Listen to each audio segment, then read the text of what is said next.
Thanks for joining us for this episode of This Week in Jacksonville Business Edition. I'm Kent Justice, your host, and today, this is really cool. We're joined by Terry Harris, retired Air Force Chief Master Sergeant, now the driving force behind Planet Skate. So this is a revival of roller skating and family entertainment. Jacksonville's Northside.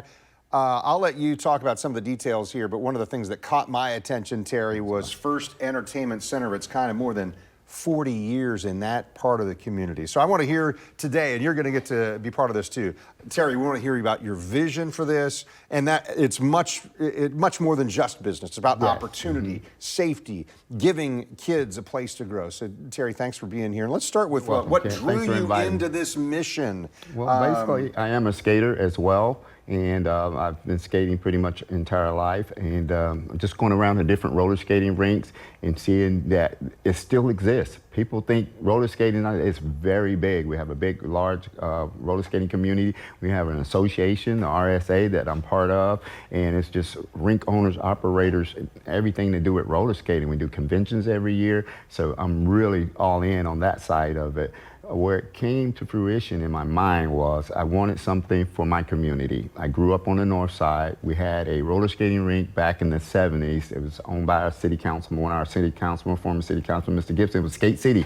Everybody in Jacksonville, if you just mention the name Skate City, the whole city, you knew, because we all grew up there. You know, your grandparents grew up there, your aunts and your uncles. It was the only place to go on the north side. So, from that, and then fast forward, so you had a career, you told me about Air Force and be part of the National Guard. Coming out on the other side of that, you didn't go directly to, I'm gonna be an entrepreneur and we're gonna get into this. Tell me about some of the things that led to where we're at now with Planet Skate. Well, I'm a serial entrepreneur. This is not my first business. I've always had a knick-knack for just starting businesses. I've done over several businesses, but coming into the family entertainment, I love kids. I love, I mean, it's crazy.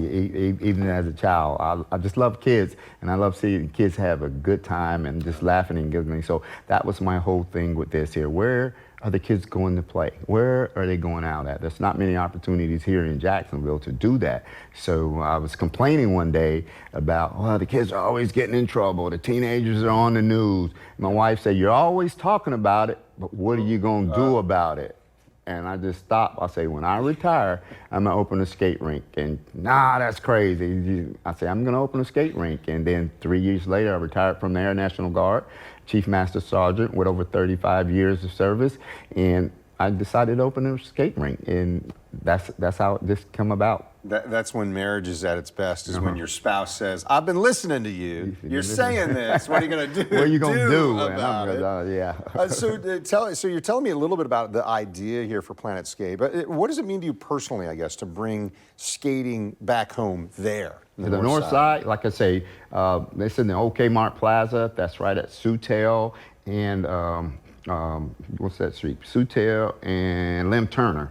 It used to be the OK Mart Plaza. We once had a movie theater there. Like I say, this is over 45 years ago, but 3 miles up the road on Sutel and Moncrief, that was the original Skate City location. It still has the vacant parking lot there now. So to bring it back to this side of town was home for me. This is home. I grew up in this area. The parking lot that was the Kmart, I taught my daughter how to drive. She was 15, she's 28 now, so kind of dating my age there, but it was home for me. So I really wanted to just bring it back to that community. The community has suffered years and years with, you know, food desert, and I saw it as a family entertainment desert. There's nowhere for the kids to go and just have a good, fun time. So I decided to bring it back there. It felt like home. I mean, we did our soft opening. The community has just been buzzing with everything, man, and they're knocking on the door every day like, hey, these kids want to play, you know? Yeah. When did you do the opening?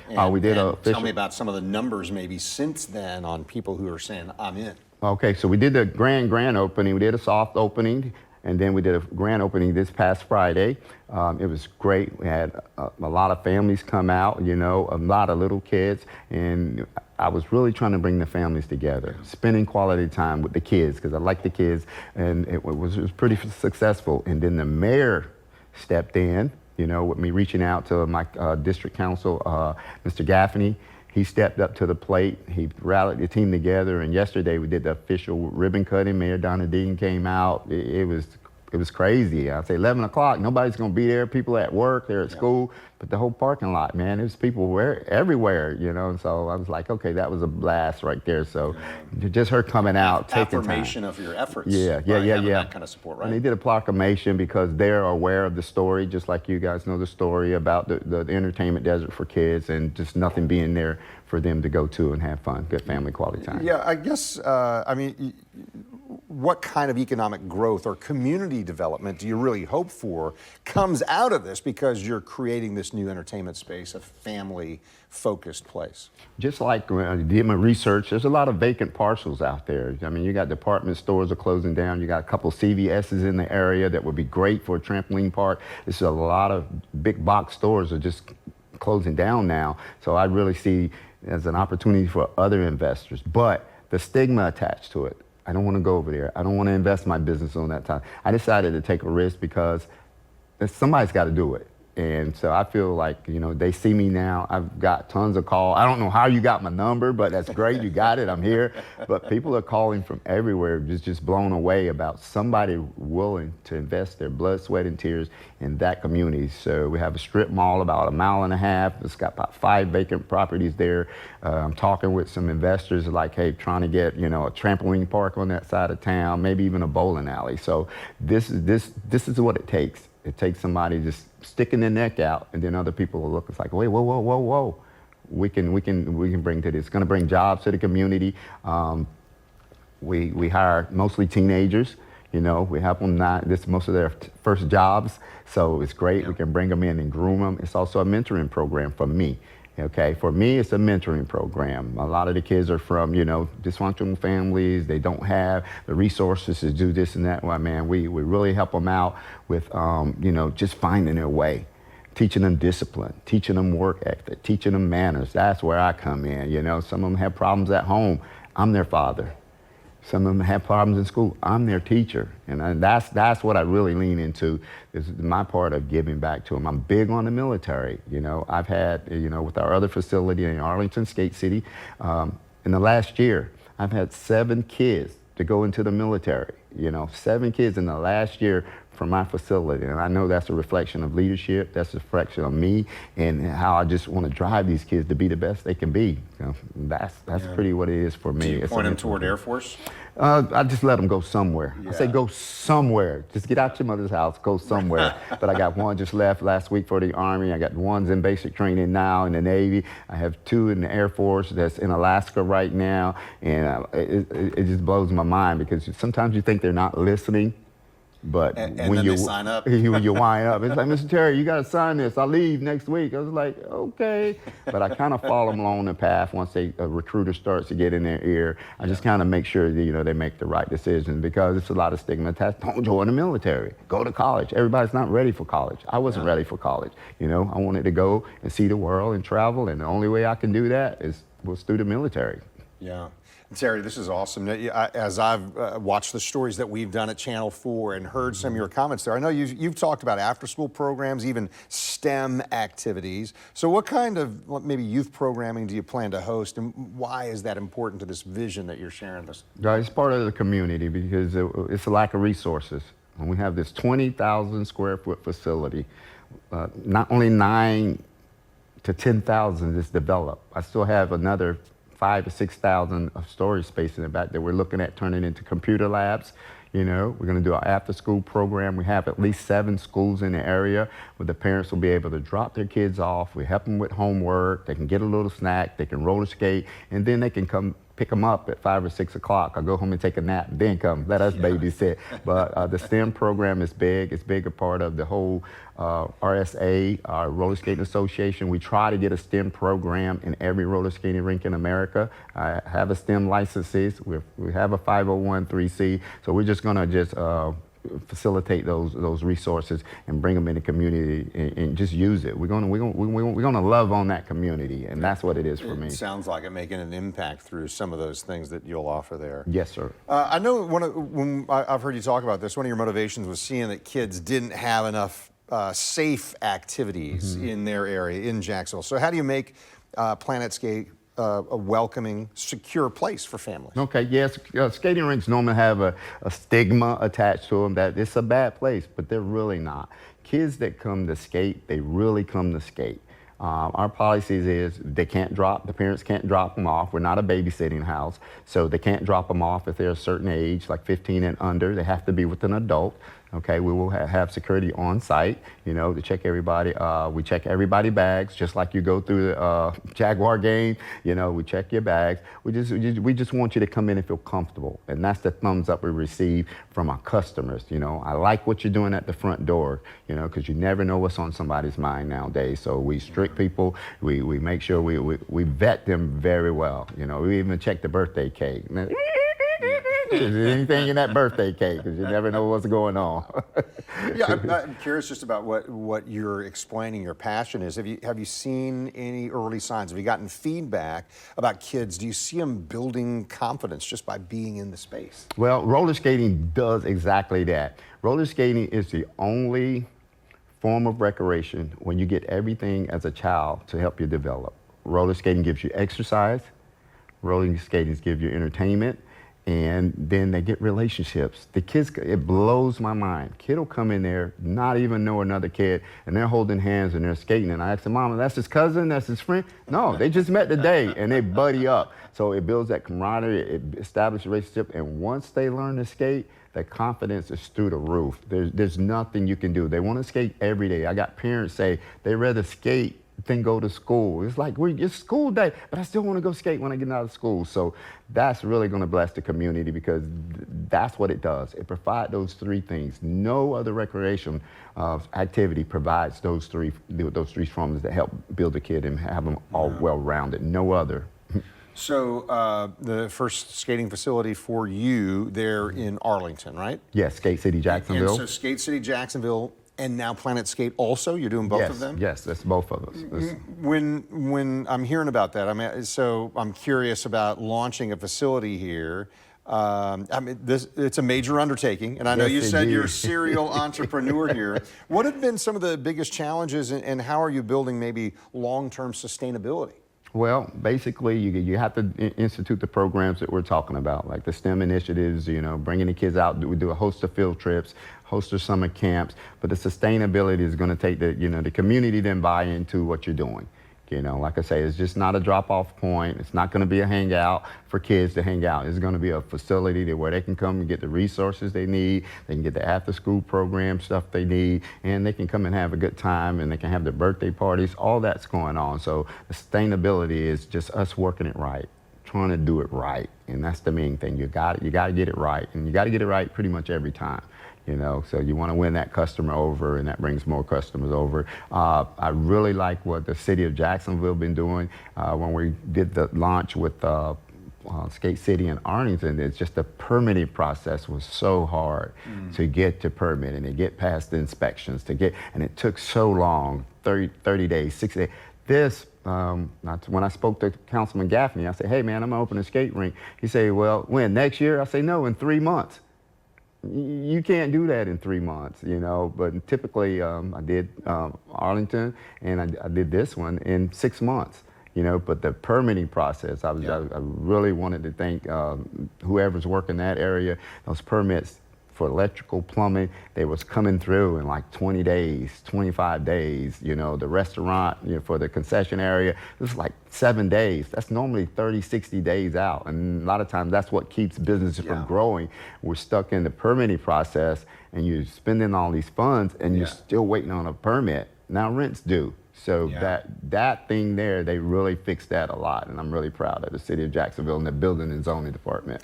Terry Harris, so who's been in your corner here? Sounds like maybe some local officials. Are there nonprofits or business leaders that are partnering with you or behind you as you've opened and expanded Planet Skate? Yeah, we have a lot. I would like to say Councilman Gaffney jumped right out because it's his district. So when he heard about it, I know him personally, I know his family. So he drives by it every day. And he drove by, hey man, I saw you on a ladder, 10 o'clock at night. Hey, I saw you. I say, I saw you in a meeting at 1 o'clock in the morning, So he drives by every day, a host of church family, just people in the community, the Northside Coalition over there. all their leadership came out. You know, it's just needed, and the people know, you know, we're filling a void, and that's what makes the difference, and that's what makes the difference, that those pain points, we're beginning to hit those, and hoping other investors come in the area and just to help facilitate it and grow it. What kind of employment opportunities are you creating there, especially, as you mentioned, young people in the Northside community? Mm-hmm. Well, now they can work right in their community. A lot of times, most kids we employ are 16 years old. They don't have a car yet. So, you know, most of them, they can ride a bike or Uber up or whatever versus going cross town. I would say I'm like probably the second largest employer of teenagers, 16 and 17 years old. In the last 7 or 8 years, I've hired over 80 or 90 teenagers easily, you know, so at this location, we'll probably have 15. You know, so I'm big on, you know, just helping these young kids get a start in that community. I have over 75 job applications every day. They're banging on the door, high school kids wanting to work there. Even parents say, I live right there, I can walk over here, you know. Like, it's for the kids right now. Yeah. You know, I don't want to insult you with this minimum wage, ma'am, but. So there's a certain level of maybe legacy or nostalgia that I'm hearing when you're talking about, hey, back, you know, 40 years ago, 45 years ago. So you revived the Skate City name in part of this journey. What kind of significance is there for you, the legacy of the name, and really for Jacksonville skating history, maybe? Well, skating history. Jacksonville has always been, most people don't know it, Jacksonville has always had a great, big skating community. In the early 60s and 70s, Jacksonville had the most roller skating rinks of any city in the United States. Yeah, they had over 10 roller skating rinks in Jacksonville at one given time. And I know every location. I'm not going to name them today, but none of them in existence. One or two out in Orange Park and all. But Jacksonville had over 7, 8, 9. It had the most roller skating rink. So the skating has always been here. As far as developing and reaching out to the next generation. A lot of generations missed roller skating because we went to rollerblades or inlines. We call those the 90s babies. Yeah. So when the 90s babies took over with the inlines, then roller skating, four-wheel, took a hit. But when COVID hit, everybody went out and started buying roller skates again. So you couldn't find roller skates anywhere because people were buying them to spend time with their family just to get out of the house during COVID. And that surge really took off, and it brought more attention to roller skating. So now that the kids are coming out and the older skaters, we get a lot of adult skaters like, I used to do this when I was 15. I'm like, hold up, buddy, hold up. Yeah. You got to start all over. You was 90 pounds when you were 15. So maybe a little more. Yeah. So yeah, we always had that community, but through the RSA, Roller Skating Association, nationwide, we're just trying to bring back the nostalgia of roller skating. It's one of America's greatest pastimes. It's roller skating. So we just want to keep it going. Yeah. Tell me about maybe future plans. As you look ahead, what's the long-term dream for Planet Skate and the role that it plays in our community? Like you say, sustainability. We want to be there because it's a beacon of hope. I would say that. Just from hearing the people that say, we never go on that side of town. We only shop over here. And it kind of blew my mind because I go everywhere, you know. And then I'm hearing parents, I see little kids, hey, I didn't see you in a long time. Well, my mom don't drive over the bridges. I have to wait till dad gets off of work, you know, and then he's too late. You know? So bringing it on that side of town is like, you know, it's a beacon of hope. It's a beacon of hope. And everybody is just, it just blows me away. I'm shocked. I knew, but I didn't know. That's powerful how you describe that, a beacon of hope. Because I also hear what we're not saying necessarily is when companies say, no, I'm not going to do business here anymore. No, I'm going to sell the big box store. That there are vacancies in the strip mall. Yeah. There's something from like a personal pride standpoint that gets knocked down a bit, doesn't it? Oh, yeah. It's like nobody cares. And this is the opposite of that. Terry, this is the opposite of that, right? This is that. I'm moved by this. I could tell this is catching you a little bit there. Yes, too, it is, man. I didn't expect tears today. No, we're not crying on TV, but no. yeah. Maybe before we wrap up, how are you going to evaluate, I guess, Planet Skate's success, not just financially, but as a community resource? Well, that's the big thing for me. If I can change the name, it would be Skate Academy, because all in all, for me, it's just a learning tool to help facilitate economic development in the area, give the kids and families resources where they can go and help them with their homework. Just give them an outlet. This is just like you say, that whole little ball of wax of just somebody cares. And I think that says more than anything. You can talk the talk, you know, what they say, nobody know you care till you show them you care. So that's what it is for me. You know, I'm very passionate about it. I'm all in, tireless nights, man, but I love it. I love it when some days, as an entrepreneur, you want to walk away. This is easy. I'm retired. I don't have to do this at this age. Yeah. But when I see those little kids jump out the car and they're running to the door and their mom's, stop, don't run in traffic. And they got the little skates over and they're jumping up and down. Oh, I got families. It's the kids, as soon as they get in that rink, they come looking for me. They want to run and they'll jump. Boom. Oh. And then when I'm hugging them in the air and I'm swinging them around, and I'm like, this is why I do it. Making a difference. This is why I do it. Wow. Mm-hmm. So why don't you wrap up here? What advice would you give to other veterans or community-focused entrepreneurs who want to invest in their own neighborhoods? What's your advice to them? Be the coach right now. What's your advice? Being the coach, I'm big on that. That's part of the mentoring program. That's what I do. I do consult with any type of business. I'm a guru. I would just say do a little research about it. Find out what industry you want. We got a lot of the same old cookie cutter things. Roller skating was left field for me, so there's a lot of good organizations out there as far as family entertainment centers involved. It's very costly, but if you want to do it, you can do it. And it really goes back to, if God gives you a vision, He will give you the provision. And I do believe that, but you got to really step out on faith and believe. That's all I did. I'm a regular guy, just from around the corner, no college education, just wanting to care and love and give back. And so that's come fruition. And I know it's God. It ain't me. I can't do this on my own. I know that's what it is. Terry, this has been amazing. I really appreciate the time and sharing this, and I appreciate the work that you're doing to try and strengthen the community there, Jacksonville's Northside, what you've already done in Arlington, and then for sharing that with everybody so that we see more people maybe do the same. For those of you who can't read the print on Terry's shirt here, Planet Skate, located at 9441 Lem Turner Road. As you heard, it's already creating energy and excitement in the community. Terry, thanks so much. All right, Kent, thank you very much. Hey, I'm Kent Justice, your host. Thank you so much for joining us for our podcast here this week in Jacksonville Business Edition. Wherever you find your podcast, go ahead and make sure that you like, follow, subscribe. New episodes come out every Thursday at 9 a.m.